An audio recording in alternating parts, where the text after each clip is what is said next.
Of the record.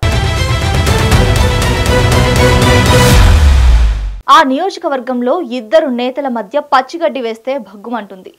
ఇద్దరు ఒకే పార్టీలో ఉన్నా ఎవరికి వారే యమునా తీరే అన్నచందంగా మారింది.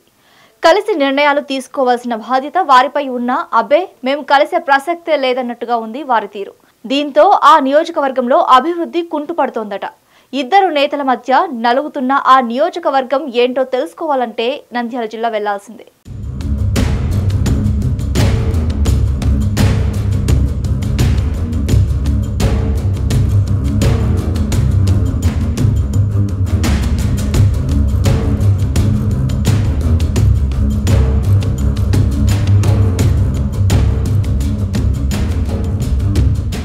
నంద్యాల జిల్లా నందికొట్కూరు నియోజకవర్గం ఇది. ఇక్కడ గిత్తా జయసూర్య టీడీపీ ఎమ్మెల్యేగా కొనసాగుతున్నారు. అయితే ఇదే నియోజకవర్గానికి చెందిన భైరెడ్డి రాజశేఖర్ రెడ్డి సీనియర్ నాయకుడిగా ఉన్నారు.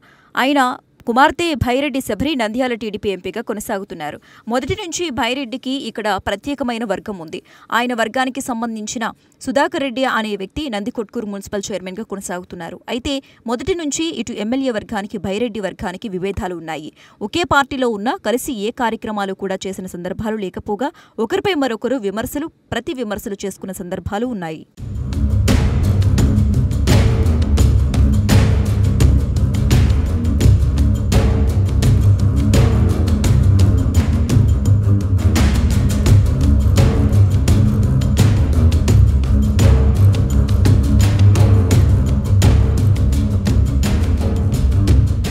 తాజాగా నందికొట్కూరు మున్సిపల్ సమావేశం జరిగింది. ఇక్కడ భైరెడ్డి వర్గానికి చెందిన చైర్మన్ సుధాకర్ రెడ్డి సమావేశాన్ని ప్రారంభించి 10 నిమిషాల్లోపు ముగించుకుని తన కౌన్సిలర్లతో బయటికి వెళ్లిపోయారు. ఆ తర్వాత ఎమ్మెల్యే వర్గానికి చెందిన వైస్ చైర్మన్ రబ్బానీ జాకీర్ సమావేశానికి హాజరై 10 నిమిషాల్లో సమావేశాన్ని ముగించుకుని చైర్మన్ ఆయనకు సంబంధించిన కౌన్సిలర్లు ఎలా బయటికి వెళ్తారని ఆగ్రహం వ్యక్తం చేశారు.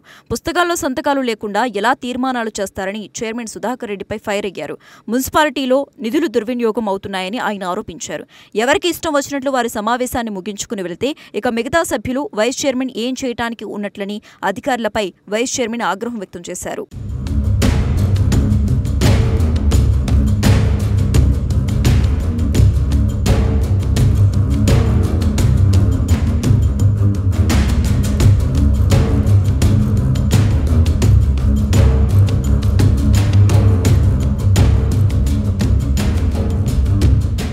రెండు వర్గాలకు చెందిన నాయకులు వారికి సంబంధించిన కౌన్సిలర్లు సమావేశంలో కలిసి తీర్మానాలు చేయాల్సి ఉన్నా వారి మధ్య సఖ్యత లేకపోవటం వల్ల ఆ మీటింగ్ రసాబసాగా మారింది. ఇద్దరు నాయకుల మధ్య విభేదాల కారణంగా నందికొట్కూరు నియోజకవర్గంలో అభివృద్ధి కుంటుపడుతోంది. ముఖ్యంగా నగరంలో డ్రైనేజీ వ్యవస్థ, త్రాగునీరు లేక ప్రజలు ఇబ్బందులు పడుతున్నారు. ఇలాంటి సందర్భంలో కౌన్సిలర్ సమావేశంలో అందరూ పాల్గొని తీర్మానాలు చేసి ప్రభుత్వానికి పంపితే నిధులు విడుదలయ్యే ఛాన్స్ ఉంది. కానీ నియోజకవర్గంలో ఉన్న ఈ విభేదాల వల్ల మున్సిపల్ కౌన్సిల్ సమావేశానికి అర్థం లేకుండా చైర్మన్ ఆయనకు సంబంధించిన కౌన్సిలర్లు ఒక గ్రూప్గా ఏర్పడి కొన్ని తీర్మానాలు చేసుకుని వెళ్లటానికి అవకాశం లేదు. ఒక తీర్మానం అవ్వాలి అంటే సభ్యులందరికీ కూడా ఏకాభిప్రాయానికి రావాల్సి ఉంది. ఇక్కడ ఒకరికొకరు సరిగ్గా లేకపోవటం వల్ల తీర్మానాల పరిస్థితి గందరగోళంగా మారింది.